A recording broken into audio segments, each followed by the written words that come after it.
Between departures, I never believed in love at first sight. Lust, sure. Curiosity, definitely. But love? Love was something that grew slowly, like a scar or a habit. Something that took time to settle into your bones. Then I met her at gate 14. It was one of those gray mornings where the airport feels like a giant sleepless creature. People dragging suitcases like tired pets. Coffee that tastes like regret. Announcements echoing over everything like a distant storm. I was flying to Barcelona for work. I didn't want to go.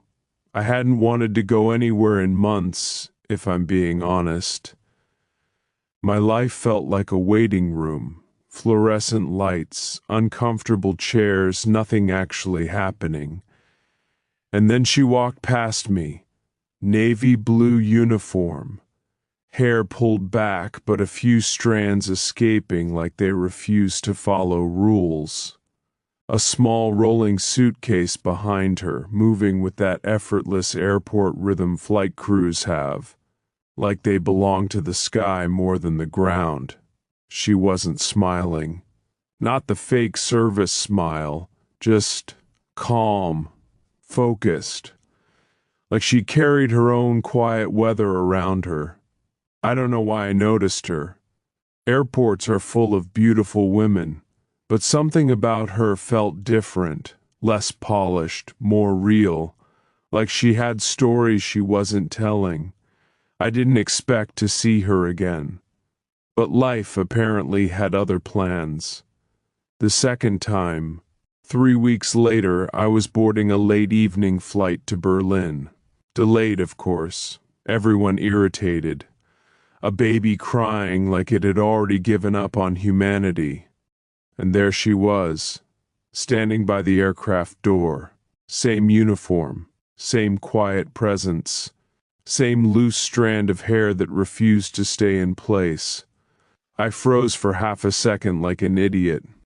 When it was my turn to board, she looked at my boarding pass and said, "Good evening."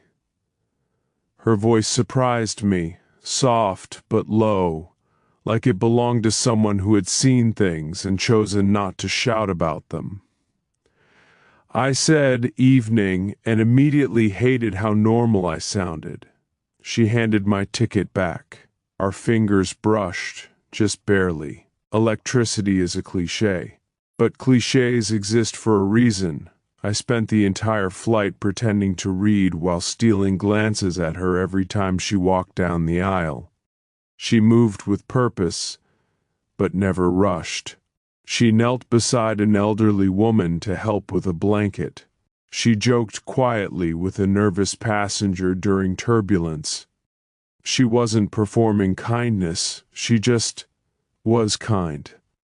When the plane landed, I did something completely out of character. I waited.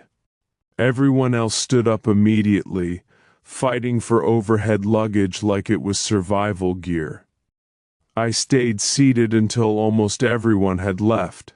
She was by the exit again. "Thank you for the flight," I said, and my voice came out steadier than I felt.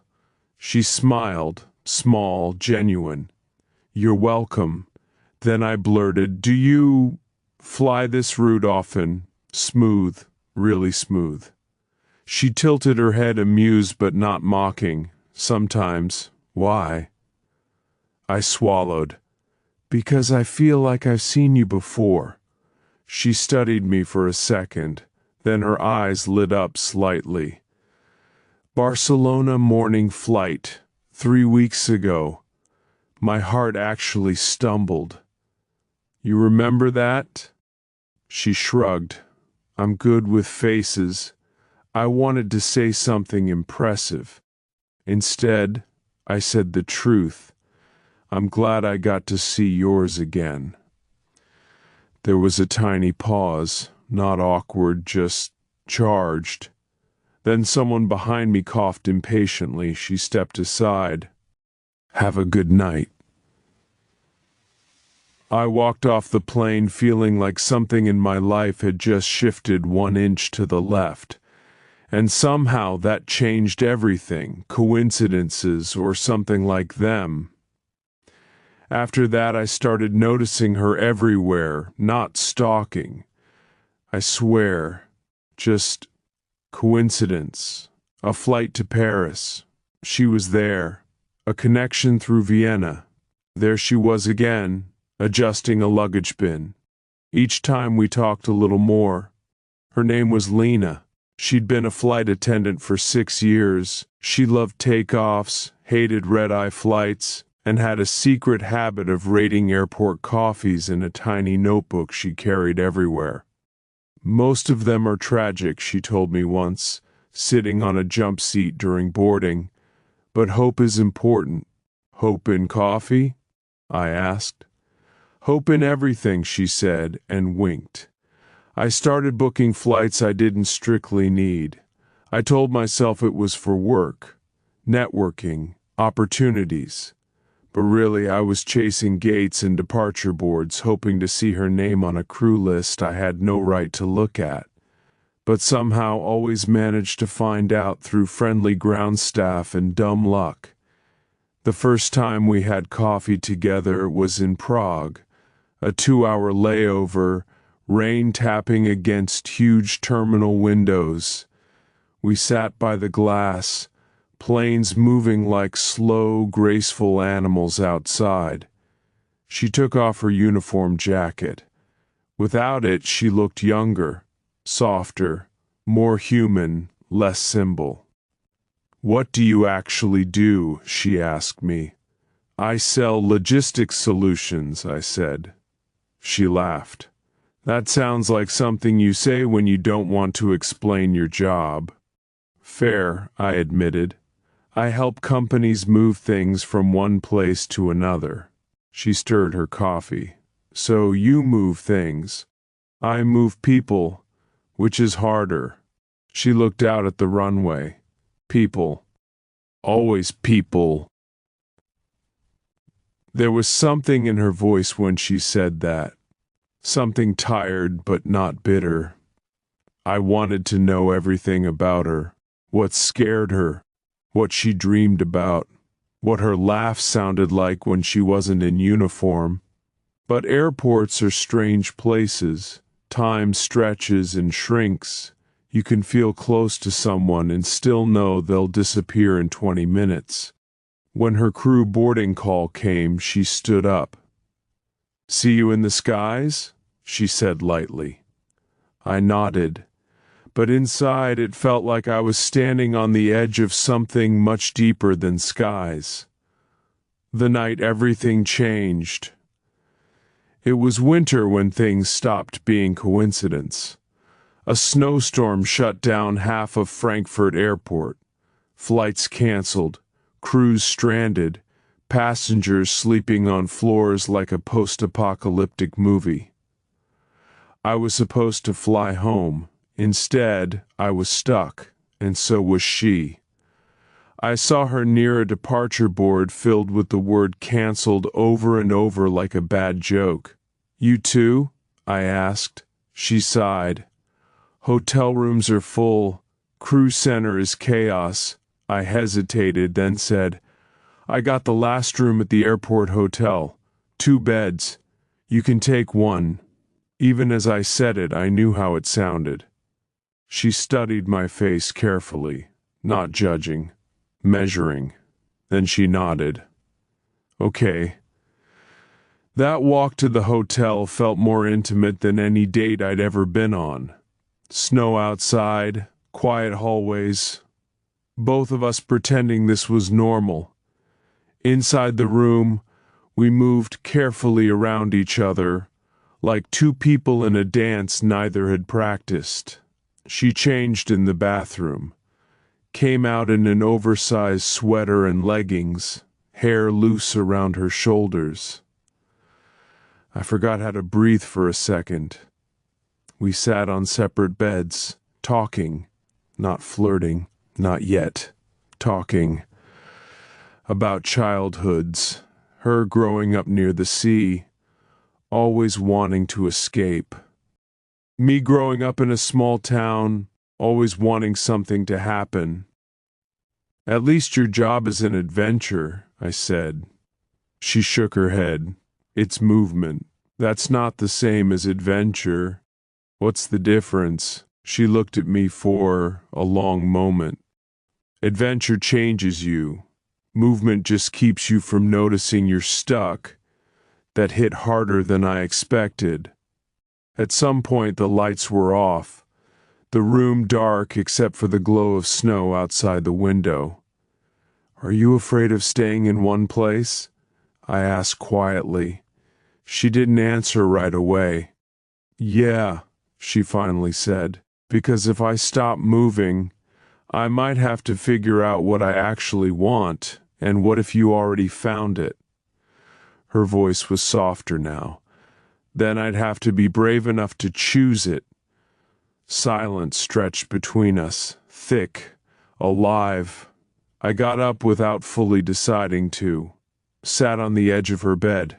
Lena, I said. She turned toward me, and that was it. No dramatic music, no fireworks. Just two people tired of moving, finally standing still long enough to fall into each other. Loving someone who lives in the sky. Being with a flight attendant is like loving the moon. She's there, she's yours, but never in your hands for long. We didn't label it at first, we just happened. Stolen days in random cities, breakfast in Madrid, late walks in Copenhagen, sleeping tangled together while alarms counted down to separate departures. Airports became our love language. Gate kisses, terminal hugs that lasted too long, running fingers through each other's hair in quiet crew lounges. But loving her also meant learning absence, missed calls because of time zones, texts that said boarding now when I needed her voice. Nights I lay awake imagining the tiny metal tube she was in, flying over dark oceans. I tried not to be jealous of the sky, but sometimes I was. Do you ever want to stop? I asked her once, lying in a hotel bed in Lisbon. She traced circles on my chest. Every time I land with you, then why don't you? She looked at me like I'd asked her to step off a cliff. Because landing means choosing a life. And choosing a life means giving up all the others. I didn't have an answer to that. I just held her tighter, like maybe love could be enough gravity to keep her from taking off again. The almost goodbye. The fight we had in Tokyo was quiet, which made it worse. 3 days together, tiny hotel room. Too many unspoken fears squeezed into too small a space. You can't keep living out of a suitcase, I said. I already do, she replied. That's not what I mean. She sat on the edge of the bed, back to me. You want me to quit.